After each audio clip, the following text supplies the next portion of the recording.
नमस्कार, स्वागत है आपका जनगणमन 24/7 पर। आपको याद होगा कि कल हमने एक लंबा चौड़ा कार्यक्रम किया था, ये दिखाते हुए कि किस तरीके से जो अवैध प्रवासी भारतीय हैं, जो अमेरिका में रह रहे थे, उनको डोनाल्ड ट्रंप ने हथकड़ियां लगाकर, बेड़ियां लगाकर पैर में प्लेन में ठूस दिया था। अब जो लोग डिपोर्ट हुए हैं, कल जब वो लैंड करे तो उनके बहुत सारे इंटरव्यू सोशल मीडिया पर वायरल हुए। उन्होंने कहा कि जो हमको जिस तरीके से ट्रीट किया था वो बहुत गलत था।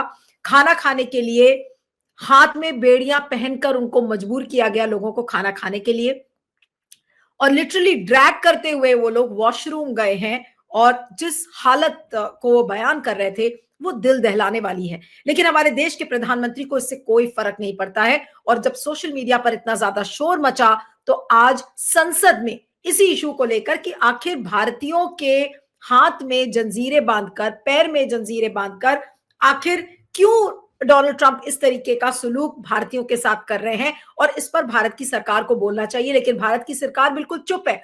आज इसी को लेकर पार्लियामेंट में काफी विरोध प्रदर्शन हुआ, हंगामा हुआ, एडजर्नमेंट नोटिस दी गई कि इसको लेकर चर्चा हो। और आइए आपको तस्वीरें दिखाते हैं कि आज किस तरीके का प्रोटेस्ट आज संसद में हुआ है। आइए देखते हैं वो विजुअल्स।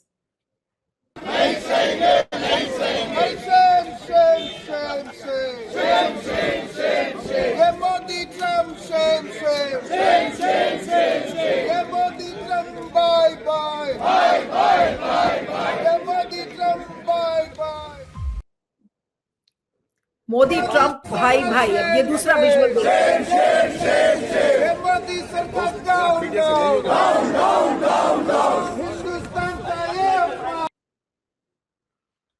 हिंदुस्तान का ये अपमान लगातार वापस ले जाके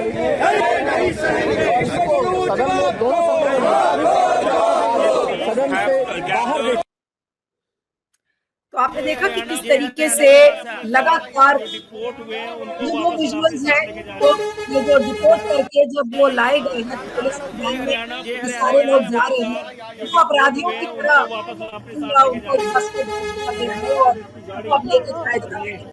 हालत में ये सारे लोग आए थे, वो अपने आप में बहुत ही निंदनीय है कि उनके पैरों में जंजीरें और पैर में बेड़ियां, हाथ में बेड़ियां बांधकर, हथकड़ी लगाकर उनको जिस तरीके से लाया गया है, क्या मोदी जी को ये चीजें नहीं दिख रही हैं? आज संसद में इसको लेकर शोर मचा है। आई एम श्योर इसको ग्लोबल मीडिया भी लिखेगा। लेकिन आज इसी पर हम चर्चा करेंगे। हमारे साथ इस समय प्रोफेसर आफ्ताब कमल पाशा, इंटरनेशनल अफेयर्स एक्सपर्ट और डिप्लोमैट है। प्रोफेसर पाशा, आज संसद में लेकर इसको काफी हंगामा मचा हुआ है। ये कितना बड़ा एक इशू है जिस पर मोदी सरकार बिल्कुल चुप है? देखिए, ये बहुत ही शर्मनाक इंसिडेंट है। ये इसलिए खास तौर पे निंदा करनी चाहिए कि अभी एक हफ्ता पहले हमारे विदेश मंत्री अमेरिका गए थे। उन्होंने वहां मान लिया कि ये इतने हजार भारतीयों को वापस लेना होगा, जो कि ट्रंप को गवर्नमेंट ने बताई थी आंकड़े। और उन्होंने मेरे ख्याल से कुछ नहीं किया इस सिलसिले में। तो ये बहुत ही दुर्भाग्यपूर्ण है कि एक बड़े देश के विदेश मंत्री दूसरे देश से सिर्फ सुन के आ गए हैं और वहां आए बाद कोई व्यवस्था उन्होंने नहीं की कि कैसे इनको जल्द से जल्द वापस लाए दूसरे मुल्कों की तरह। हमको इसमें कोई ये चौंकाने वाली बात या नई बात नहीं है।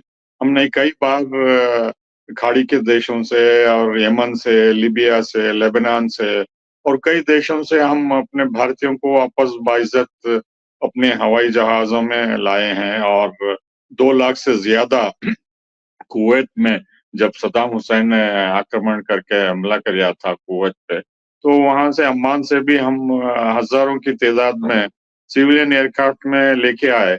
तो ये अब ये कार्रवाई क्यों नहीं करे? मुझे चौंकाने वाली बात है। और सबसे शर्मनाक बात यह है कि कोई टिप्पणी नहीं है एमईए की तरफ से और पीएमओ ऑफिस की तरफ से, और वो किसी और पब्लिसिटी स्टंट में वहां काम कर रहे हैं रिलीजियस। तो किसी और देश में अगर ये ऐसा होता तो वहां की सरकार गिर जाती। और इस्तीफा मांगते हैं जो भी लीडर होता है, प्रेसिडेंट या प्राइम मिनिस्टर या विदेश मंत्री, तो उनको गवर्नमेंट से इस्तीफा देके उनकी गवर्नमेंट गिर जाती। अगर ये ऐसा हादसा कोई भी लिबरल डेमोक्रेसी में होती तो ये होने नहीं देते थे। ये अपमान है पूरे देश का। बिल्कुल, बिल्कुल। आपने बोला कि पूरे देश का अपमान है, लेकिन मोदी सरकार ऐसा लग रहा है कि इस चीज़ को ढकने की कोशिश कर रही है, उस पर मूंदने की कोशिश कर रही है, उस पर पर्दा डालने की कोशिश कर रही है। एक ट्वीट आपको दिखाती हूँ, पीआईबी फैक्ट चेक का, प्रेस इंफॉर्मेशन ब्यूरो का ये फैक्ट चेक है। इसको जरा ध्यान से देखिए, उसको अगर आप देखेंगे तो उसमें क्या लिखा है।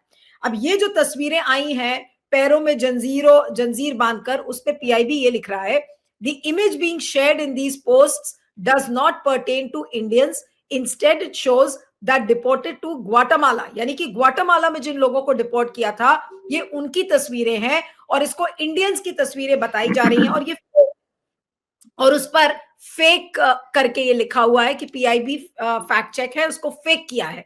अब पीआईबी अगर इसको फेक कह रहा है, और जो लोग वापस आए हैं प्रोफेसर पाशा, जिन्होंने लोगों को इंटरव्यूज दिए हैं, सोशल मीडिया पर लोग बोलते हुए दिख रहे हैं कि बहुत ही खराब हालत में उनको लाया गया, उनको चेन से बांधा गया, उनको खाने की भी स्वतंत्रता नहीं थी, वॉशरूम्स वो लोग अपने आप रेंग रेंग कर वो लोग वॉशरूम पहुंचे हैं। ये क्या इस तरीके के इंटरव्यूज झूठे हैं? आज जो अगर पीआईबी फैक्ट चेक कह रहा है कि नहीं ये इंडियंस की तस्वीरें नहीं है, ये ग्वाटेमाला की तस्वीर है, आखिर सरकार का रवैया इससे क्या लग रहा है? अगर पीआईबी फैक्ट चेक इस तस्वीर को गलत बता रहा है तो उससे सरकार का क्या रवैया आपको सामने नजर आ रहा है? देखिए, पहली बात तो ये शर्मनाक हादसा है, क्योंकि मिलिट्री प्लेन का किसी देश के अंदर आना ये बहुत ही अपनी सॉवरेनिटी को चैलेंज है। ये कि जबरदस्ती अमेरिका जो है हमारे एयर स्पेस में भेज रहा है लोगों को, और कि आप कुछ नहीं कर सकते, बेबस हैं आप। दूसरी बात यह है कि अगर वो फोटो फेक भी है तो जो इंटरव्यूज प्रेस में छप रहे हैं, इंटरव्यूज जो लोग दे रहे हैं और खुलेआम कह रहे हैं कि हमको इतना ह्यूमिलिएट करके 36 घंटे की फ्लाइट में वहां से लाए और इतनी मजबूर होके दोज़ख की तरह, हेल की तरह हम किसी तरह हम वहां से जबरदस्ती खींच के लाए हैं बोल के। दूसरी बात यह है कि वहां मीडिया को क्यों ब्लैकआउट किया गया। तो जब दूसरे देशों से हम विदेशी को वापस लाते थे तो पूरी पब्लिसिटी करते थे, मिनिस्टर्स जाते थे उनका वेलकम करने, और बहुत सारे अधिकारी भी एयरपोर्ट में जाते थे वगैरह। तो इस बार जब अमृतसर पर ये अमेरिकी मिलिट्री प्लेन वहां लैंड हुई तो क्यों वर्चुअल सेंसरशिप लगाई गई थी वहां, प्रेस फोटोग्राफर को या जर्नलिस्ट को इंटरव्यू के लिए बुलाया नहीं गया था और पाबंदियां लगाए गए। तो ये सब छुपाने की बात है, क्योंकि पर्दाफाश हो गया है ये निकम्मी पॉलिसी से। तो इसलिए संसद में भी हंगामा उठ गया है, और ये बात तो उनको शर्मिंदा कर चुकी है गवर्नमेंट को। इसीलिए वो हर एक मुमकिन कोशिश करेंगे इसको दबाने की और इसको मेजर इश्यू नहीं होने की, क्योंकि इससे पूरा इमेज जो है कि अमेरिका हमारा दोस्त है और स्ट्रेटेजिक पार्टनर है, और ट्रंप हमारे खास प्रधानमंत्री के डियर फ्रेंड हैं, तो इस पे सब पूरे कीचड़ उछल गया है। अब तो स्ट्रेटेजिक पार्टनर और इतना क्लोज फ्रेंड ऐसा ह्यूमिलिएट कर सकता है क्या? सिर्फ एक हफ्ता पहले प्रधानमंत्री अगले हफ्ते वहां जाने वाले हैं, और एक हफ्ते पहले इन्होंने इतना बुरा रवैया पेश आया है। आपका भी जो कहना है कि ये नहीं, आपका भी कहना है कि ये इलीगल है, वायलेशन है, ये है, उनके लॉ के मुताबिक है। हमको देखना होगा कि ये क्या उल्लंघन करेंगे, इनको क्रिमिनल्स की तरह क्यों लाया जा रहा है। वो तो हमारे जब जो भी पासपोर्ट लेता है ऑनरेबल सिटीजन्स हैं वो। जब तक हमारे कानून उनको साबित नहीं करता कि ये यहाँ के कानून को उल्लंघन करके वहां गए हैं, तो आप भी नहीं कर सकते कि ये क्रिमिनल्स हैं, ये वगैरह वगैरह। They are honourable citizens carrying Indian passports, और उनको इस तरह से निशाना बनाना प्रेस में भी ठीक नहीं है ये। नहीं, लेकिन प्रोफेसर पाशा, आपको लगता है कि इन तस्वीरों को देखने के बाद और ये जो इंटरव्यू सामने आए हैं जहां पर भारतीयों को बेड़ियों में चेन से बांधा गया है, इन इंटरव्यूज के बाद क्या मोदी जी के पास मॉरल राइट है ये बात कहने का? क्या वो कहेंगे कि भाई मैं नहीं आ रहा हूं? क्या मोदी जी ये बात कहेंगे? मोदी जी के पास क्या नैतिकता बची है कि वो अमेरिका जाकर डोनाल्ड ट्रंप को मिलेंगे? ऐसे में क्या और लोगों का गुस्सा नहीं फूटेगा? आज क्या लोग ये नहीं सोचे होंगे कि हमारे देश का प्रधानमंत्री कितना कमजोर है, कितना बेबस है, कितना लाचार है कि उसी के देश के लोगों को जंजीरों में बांधा जा रहा है और उस प्रधानमंत्री के मुंह से उफ भी नहीं निकल रहा? इसीलिए तो हर बात इसको लेके छुपाना चाहते हैं और कंसील करना चाहते हैं और पब्लिक तक बताना नहीं चाहते। कोई गोदी मीडिया में इसका डिस्कशन चर्चा हुई है? कोई नहीं है। सिर्फ कुछ चैनलों में जो कि इंडिपेंडेंट हैं, लिबरल हैं, उसी में चर्चा हुई है और इसको दबाना चाहते हैं क्योंकि इनकी पूरी इमेज जो है मिट्टी में मिल गई है इसकी वजह से कि पूरी देश की बेहुरमती और बेइज्जती ट्रंप ने की है। अब अमेरिका जाके अगले हफ्ते ये गले मिलेंगे तो किस हैसियत से जाके मिलेंगे? वो लोग यहाँ सवाल खड़ा करेंगे कि क्या है ये अपना दोस्त इतना बेइज्जती करे बाद भी ये जाके गले मिल रहे हैं, शेक हैंड कर रहे हैं और ना एक स्टेटमेंट दिया है और अमेरिका का निंदा नहीं किया है। नहीं प्रोफेसर पाशा, लेकिन हो सकता है मैंने मिस कर दिया हो, क्या आपने कोई मिनिस्ट्री ऑफ एक्सटर्नल अफेयर्स की तरफ से या भारत की सरकार की तरफ से कोई प्रतिक्रिया एक भी देखी है आपने? नहीं, मेरे ख्याल से तो मैं हर मुमकिन कोशिश कर रहा हूँ लेकिन कोई भी स्टेटमेंट आया, लेकिन जो भी फॉरेन मिनिस्टर और इंडियन एम्बेसी ऑफिशियल्स इस बारे में वहां कहे हैं अमेरिका में कि उनको ऑलरेडी दोषी करार दिए गए हैं कि वो क्रिमिनल्स हैं, वायलेशन ऑफ लॉ है, ये है वो है बोल के, ये जो है बेकार की बेसलेस चार्जेस लगा रहे हैं। कई उसमें मासूम मैं देखा हुआ इंडियंस को जो इस हालत में पहुंच जाते हैं। कई मासूम लोग किसी वजह से लाचारी से वीजा 6 महीने के बाद भी या एक्सपायरी हुए बाद भी वहां इस संकट में पहुंच जाते हैं, तो उनको क्रिमिनल्स साबित करना बहुत ही गलत है। यहाँ भी इतने सारे अमेरिकन फॉरेनर्स वीजा वायलेशन करते हैं, स्टूडेंट्स, क्या हम उनको उसी तरह जकड़ों में जंजीरों में डाल के ये पेश आते हैं? इतने ह्यूमन तरीके से हम एम्बेसी को कांटेक्ट करके हर मुमकिन कोशिश करते हैं कि इज्जत से उनको भेजे और कोई डिप्लोमेटिक प्रॉब्लम ना हो दोनों देशों में। प्रोफेसर पाशा, क्या ये मोदी जी की लाचारी और बेबसी और कमजोरी का सबसे बड़ा नमूना है ये अभी तक का? और विदेश नीति पर इतनी बड़ी बड़ी बातें उन्होंने परसों लोकसभा में की थी और उसके बाद जब ये तस्वीरें लोग देखेंगे तो आज मोदी जी की छवि क्या बनकर रह गई पूरे देश के सामने?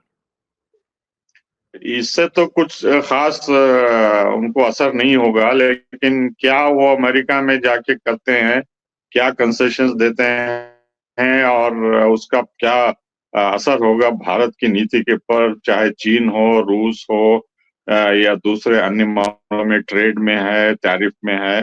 क्योंकि ये डर के अमेरिका के प्रेसिडेंट के डर के जो है टैरिफ लगाएगा, ब्रिक्स पे ये करेगा वो करेगा बोल के पहले ही हम बजट में दूसरे अमेरिकन चीजों को टैरिफ कम कर दिए हैं। तो ये वीकनेस पता नहीं किस वजह से ये गवर्नमेंट बता रही है, वीकनेस अमेरिका की पॉलिसी के बनिस्बत। तो ये अगर वो यही वीकनेस उनसे जाके मिलकर डोनाल्ड ट्रंप से बताएंगे तो वो हर मुमकिन कोशिश करके दबाएंगे और ज्यादा कंसेशंस ले लेंगे हमारे से और गवर्नमेंट कुछ नहीं कर पाएगी। बिल्कुल।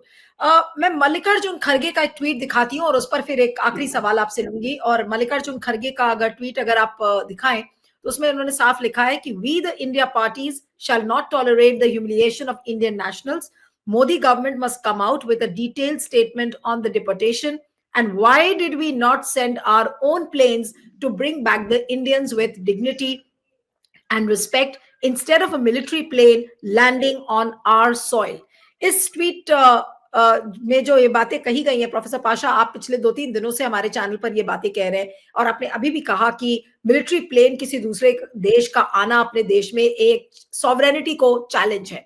लेकिन क्या आपको लगता है कि सरकार इस पर एक डिटेल्ड स्टेटमेंट देगी डिपोटेशन पे कि भाई क्यों उनका प्लेन वहां नहीं गया, कैसे वहां पर भारतीय लाए गए? सरकार किसी भी मूड में आपको दिख रही है कि एक डिटेल्ड स्टेटमेंट डिपोटेशन पर देगी? क्योंकि विपक्ष भी इसको लेकर काफी शोर मचा रहा है और वो शोर जायज है।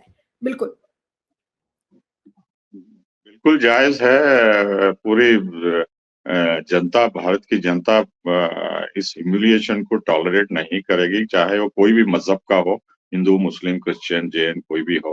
लेकिन इस तरह से बर्ताव करना भारतीयों के साथ, जो पढ़े लिखे हैं, जो मेहनत करने के लिए इतनी दूर, इतने कुर्बानियां दे के वहां जाते हैं, और इनको जलील करना मेरे ख्याल से ठीक नहीं। मेरे ख्याल से ये गवर्नमेंट कुछ नहीं करेगी, इसलिए कि इनका रवैया अपोजिशन के साथ बहुत ही अनएक्सेप्टेबल है। वो किसी भी मामले पे सीरियसली बात नहीं करना चाहते हैं, चाहे वो विदेश पॉलिसी हो, वक्फ बिल हो, या कोई भी हो। वो समझते हैं कि हमारी मेजॉरिटी है, हम दादागिरी चलाएंगे, ये कुछ नहीं कर पाएंगे। ये हमारी जनता पूरी हमारे साथ है, हमें मैंडेट मिला है और हम जो मनमानी करना चाहते हैं वही करेंगे। तो ये डेमोक्रेसी में ये अच्छा लक्ष्य नहीं है। लक्ष्य नहीं है कि अपोजिशन को आप इस तरह से इखारत की नजर से देखते हैं और उनको कॉन्फिडेंस में नहीं लेते, चाहे वो पार्लियामेंट के अंदर हो या बाहर हो या कमिटीज में हो। ये लिबरल डेमोक्रेसी और ये विश्व गुरु और लार्जेस्ट डेमोक्रेसी का बैंड बाजा बजाने वाले मेरे ख्याल से अपने अपोजिशन के मेंबर्स के साथ इज्जत से पेश नहीं आते, बल्कि अपोजिशन को नो कॉन्फिडेंस मोशन भी इसमें लाना होगा कि ये पूरे देश की बेइज्जती हुई है और इस गवर्नमेंट को, निकम्मे गवर्नमेंट को चलाने में इसको हटाना होगा, बल्कि नो कॉन्फिडेंस मोशन भी लाना जरूरी पड़ जाएगा, ताकि पूरी जनता को मालूम हो सके कि क्या कर रही है गवर्नमेंट, चाहे वो इस इश्यू पे हो या दूसरे इश्यू पे, जैसा बांग्लादेश में भी बेइज्जती कर रहे हैं, वहां हम कुछ बेबसी का आलम बता रहे हैं, और दूसरे अन्य मामलों में भी जो है इतना ह्यूमिलिएशन हो रहा है। हम ना डिसाइड कर पा रहे हैं कि हम हमारा पड़ोसी चीन अच्छा मित्र है या रूस है या ब्रिक्स देशों के साथ रहना है। हम अपने आप को कंफ्यूज पॉलिसी, कंफ्यूज नेशन की तरह, लाचार की तरह पेश आ रहे हैं, क्योंकि हमारे पास इतनी आबादी है, न्यूक्लियर पावर है, मिलिट्री पावर है, इकोनॉमिक पावर है, स्ट्रेटेजिक लोकेशन है, हर मुमकिन भारतीय मेहनत करके इसका नाम रोशन आगे करना चाहते हैं, लेकिन ये लीडर्स जो है बदनामी ला के ऐसे देश जो छोटे मोटे हैं, जो दड़ा धमका के अमेरिका अपना दबदबा चलाता है, उस तरीके से ट्रीटमेंट देना है, ये शर्मनाक हादिसा है। बिल्कुल। चलिए, बहुत ही दुर्भाग्यपूर्ण है, लेकिन मोदी सरकार क्या इस पर स्टेटमेंट देगी? क्या मोदी सरकार डोनाल्ड ट्रंप के सामने मुंह खोलकर ये कहेगी कि आपने हमारे देशवासियों का अपमान इस तरीके से क्यों किया? उनको भेड़ बकरियों की तरह क्यों हाँका गया? उनके साथ ये बदसलूकी क्यों की गई? क्या इससे बड़ी बेइज्जती क्या भारतीयों की होगी? लेकिन हमारे देश के प्रधानमंत्री अभी चुप रहना पसंद कर रहे हैं। कितने दिन वो चुप बैठेंगे? क्या ट्रंप को जाकर वो गले लगाएंगे अभी? ये सब देखने वाली बातें हैं। लेकिन जो मोदी जी का प्यार है भारतीयों से, और कितना वो प्यार करते हैं भारतीयों के सम्मान से, बड़ी-बड़ी बातें वो करते हैं। आज क्या ये चीज़ बिल्कुल बेनकाब नहीं हो गई? प्रोफेसर पाशा, आपका बहुत-बहुत शुक्रिया। Thank you so much for joining. Thank you.